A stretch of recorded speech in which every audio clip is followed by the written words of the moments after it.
هو ده نادي الزمالك. نادي الزمالك لحرقة الدم. نادي الزمالك ما بيفرحش جمهوره شويه حلوين، لازم يجي يعكنن علينا في النص.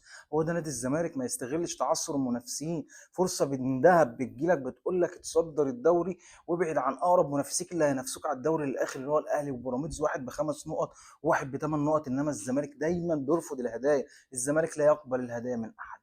الزمالك هيفضل كده طول عمره. هو ده نادي الزمالك. نادي الزمالك لحرقة الدم. نادي الزمالك لحرقة دم جمهوره. ونادي الزمالك للامراض المستعصيه. النهارده الزمالك بيخسر من وادي دجله 2-1 في مباراه كوميديه حرفيا، مباراه وديه تقسيمه. الزمالك النهارده ما بيلعبش ماتش رسمي.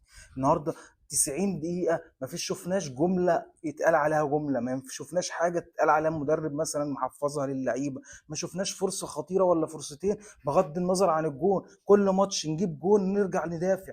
بتلعب وادي دجلة ترجع تدافع، بتلاعب سيراميكا ترجع تدافع، بتلاعب فاركو ترجع تدافع، بتلاعب مدير ترجع تدافع. الفريق يبقى قدامك مطرود منه واحد وانت كسبان واحد، ما ينفعش تجيب الجون الثاني، لازما تفضل معلق النتيجة للآخر. كسبان موديرن 2-1 ما ينفعش تجيب الثالث، لازما تفضل معلق النتيجه للاخر. هو ده نادي الزمالك، ما بيسترش ابدا، ما بيفرحش جمهوره شويه حلوين. النهارده عم يانك فيريرا ياخد شنطه سفره وجواز سفره ويحصل خسيري بيرو، يحصله عشان العمليه مش مستحمله. النهارده ما فيش شكل، ما فيش طعم، ما فيش لون، ما فيش اداء، ما فيش غير بس اللاعب الوحيد اللي صعب عليا النهارده اخوان بريزا. اخوان النهارده هو بس اللي رغم ان هو حته صغيره كده ويعني وضعيف، بس بيحارب على كل كوره وبياخد فاولات وبيخش في السكند بول ياخد الكوره بكل ذكاء من اللعيبه.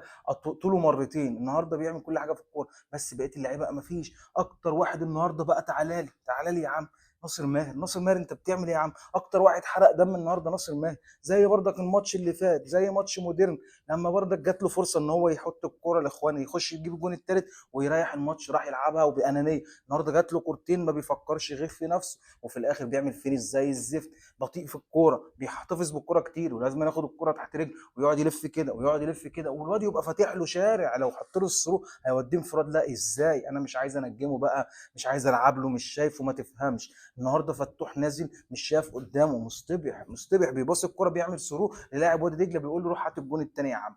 احنا مسامحين. لا بجد النهارده عبد الله السعيد ما جاش. اللعيبه كلها النهارده ما جاتش الا بس اخوان.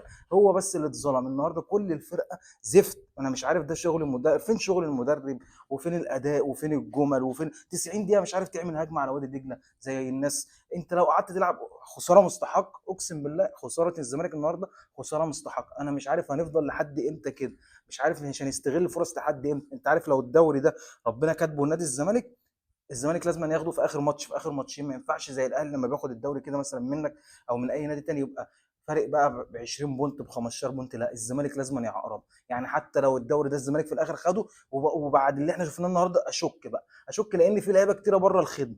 النهارده ادم الكات تحس ان هو لاعب درجه تانية. النهارده الواد شيكو بنزا زي ما قلنا في الاول هو لاعب عشوائي.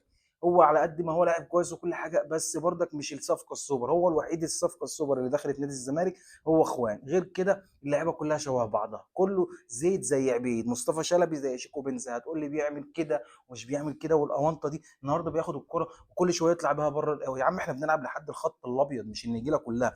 الحته اللي بعد الخط الابيض في النجيله اللي جوه دي، الحته دي مش تبع الملعب. الحته دي اوت، لو طلعت الكره من اوت. لا النهارده كل الكور بيطلع ياخدها بره. تفكيره غلط، يعني تصرفاته بالكره غلط. الوحيد اللي بيتصرف بالكره صح هو اخوان.